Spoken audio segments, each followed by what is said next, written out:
Guten Tag! Heute möchte ich etwas ganz Besonderes machen. Normalerweise erzähle ich euch eine Geschichte oder erkläre euch die deutsche Grammatik. Aber heute möchte ich einfach Kekse mit euch backen. Ich zeige euch, wie ich den Keksteig mache, wie man die Kekse backen sollte und ihr könnt dabei Deutsch lernen. Also, los geht's! Ich bin nicht wie normaler Bäcker. Sie sagen normalerweise, dass man die Zutaten in einer bestimmten Reihenfolge zugeben sollte. Man sollte zuerst die trockenen Zutaten mischen und dann die nassen. Am Ende sollte man sie alle mischen. Ich gebe alle Zutaten außer Mehl und Schokoladenstücke zu und mische sie. Danach gebe ich ein bisschen Mehl zu, bis alles drin ist.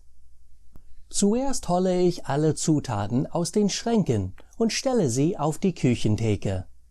Es ist mir schon öfters passiert, dass ich mit der Zubereitung angefangen hatte und dann bemerkte, dass mir noch Zutaten fehlen.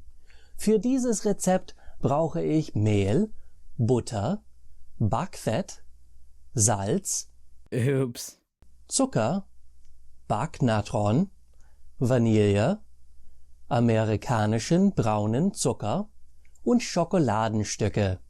Falls du es nicht weißt, der Zucker, den die Deutschen als brauner Zucker benennen, ist nicht derselbe wie der amerikanische braune Zucker.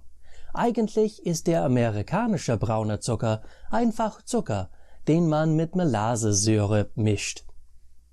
Wenn du keinen amerikanischen braunen Zucker zu Hause hast oder in deinem Land kaufen kannst, kannst du einfach Zucker mit Melassesirup mischen.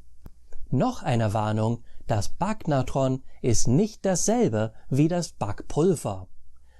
Wenn du die Unterschiede zwischen ihnen erfahren möchtest, gibt es einen Link in der Beschreibung dafür. Nachdem ich die Zutaten habe, hole ich die Messbecher und den Messlöffel, die ich brauche. In Amerika messen wir unsere Zutaten nach Volumen und nicht nach dem Gewicht. Dieses Rezept erfordert eine halbe Tasse Zucker und eine halbe Tasse amerikanischen braunen Zucker.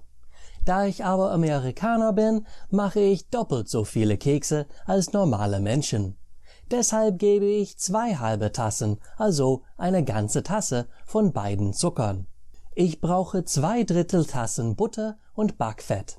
Ich mache die Butter etwas warm, damit ich sie leichter untermischen kann. Ich gebe auch das Salz, Backnatron und Vanille hinzu. Dann rühre ich alles mit meiner Küchenmaschine. Jetzt brauche ich nur noch das Mehl und die Schokoladenstücke. Da ich das Rezept gedoppelt habe, brauchen wir 3 Tassen Mehl. Ich gebe eine Tasse hinzu und mische es. Dann noch eine Tasse und noch einmal mischen.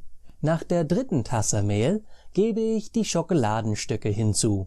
Es kommt darauf an, wie viele Schokolade man in den Keksen möchte, aber ich gebe normalerweise eine halbe Tasse Schokoladenstücke oder in diesem Fall eine ganze Tasse.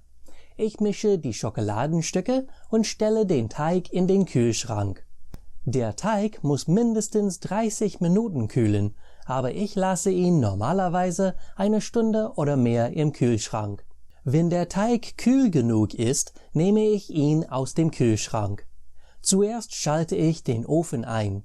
Er sollte auf 350 Grad Fahrenheit oder 175 Grad Celsius geheizt werden.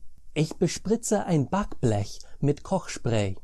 Manche benutzen entweder Backfett oder Öl, andere Backpapier. Dann nehme ich einen Löffel voll mit Keksenteig und rolle ihn in meinen Händen, bis ich eine Kugel geformt habe. Ich lege die Kugel auf das Blech. Ich rolle so viele Kugeln, wie auf einem Blech passen können. Auf diesem Blech kann man 5 in jeder der 4 Reihen stellen. Auf anderen kann man nur 4 in einer Reihe haben. Wenn alle Kugeln schon auf dem Blech sind, lege ich das Blech in den Ofen und lasse die Kekse 10 bis 12 Minuten backen. Während ein Blech im Ofen ist, rolle ich mehr Kugeln und lege sie auf ein anderes Blech. Wenn der Rand braun wird, sind die Kekse perfekt. Ich lasse sie auf dem Blech auf meinem Tisch oder Küchentheke kühlen und schiebe mehr Teigbälle in den Ofen. Nachdem man die Kekse 15 Minuten abkühlen lässt, darf man sie vom Blech nehmen und essen. Bonus-Tipp: Wenn du die gebackenen Kekse 30 Minuten in den Gefrierschrank stellst und Eis zwischen zwei Kekse legst, kannst du ein besonders gutes Sandwich-Eis machen. Das ist alles für heute. Danke fürs Zuschauen. Bis zum nächsten Mal. Tschüss!